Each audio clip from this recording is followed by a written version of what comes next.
Hey everybody. You know, a lot of people out there are worried that AI is going to take their jobs. You know, they're worried that AI is making us dumber. Not me though. The thing that I'm really worried about, the thing that keeps me up at night, is that one day, unexpectedly, ChatGPT is going to send me an unwanted AI dick pic. And I don't think I'm being paranoid when you think that, you know, AI is learning from us and it's learning through the internet. So AI already knows about the thousands and thousands of unwanted dick pics that men send to unsuspecting ladies, which is gross. You know, why do we do this? I'll tell you why. Men do this because we think that the lady is going to look at the picture, she's going to be very impressed, and she's going to drop what she's doing and run right to where we are, and we're going to hook up. That's what's supposed to happen. It doesn't always happen. And the really weird thing is not the millions and millions of unwanted pics that men send.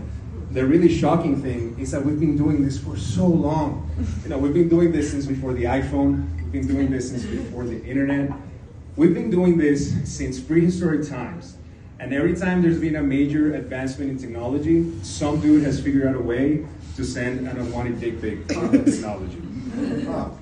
You know, like the camera was invented in 1826 by a Frenchman. And, you know, I have to ask you, you know, what do you think that he would be happy or sad if he knew what we use his invention for nowadays? And I'm really asking because he was French. So I could really see this guy inventing the camera for the specific reason of impressing a young lady. Of course, back then, the whole process was a big hassle. First of all, you had to stand in front of the camera without moving for 5 minutes.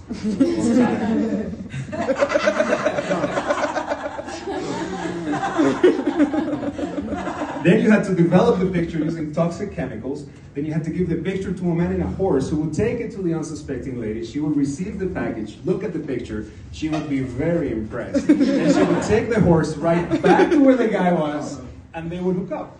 That's what was supposed to happen. Didn't always happen. Did you know that in the Renaissance, Leonardo da Vinci got his start by doing charcoal sketches of Lorenzo di Medici's penis to send to Lady Medici? That's what all the flying machines were about. You know, Leonardo was trying to figure out a way of remote sending the sketch to the lady.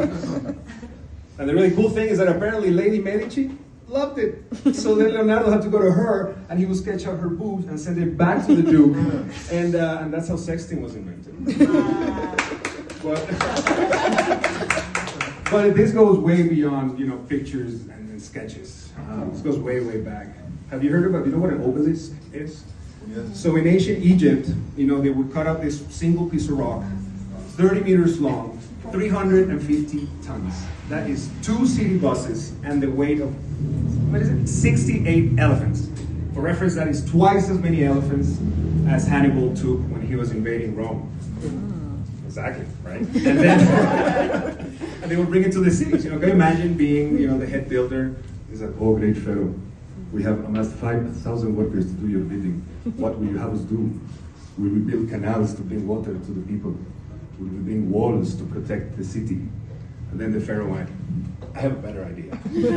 I want you to go 500 miles away and bring me the biggest metaphorical stone penis that you can find, and we're gonna put it right here in the middle of my capital city, because I want Nefertiti to see it. And they would go, they would cut the stone, bring it 500 miles, they would put it in the middle of the city, and then they would erect it, and here's the key, it would stay erected for thousands of years, because nobody cares about an obelisk that is laying on its side. Right, ladies? But the first recorded instance of an unwanted dick pic was in prehistoric times. And there was a caveman who was trying to lift a very heavy stone, you know, put it vertically. His friends showed up and said, dude, what are you doing? He's like, well, here's the thing. There's a girl I really like on the other side of the valley. So I'm going to stand up this rock. She's going to look at it. She's going to be very impressed. And she's going to run right here, and we're going to hook up. And his friends looked at him and said, that makes perfect sense. So they all got into it, and they started lifting a bunch of rocks, and that's how we got Stonehenge. And the crazy part is at that time, it worked. Thanks, everybody.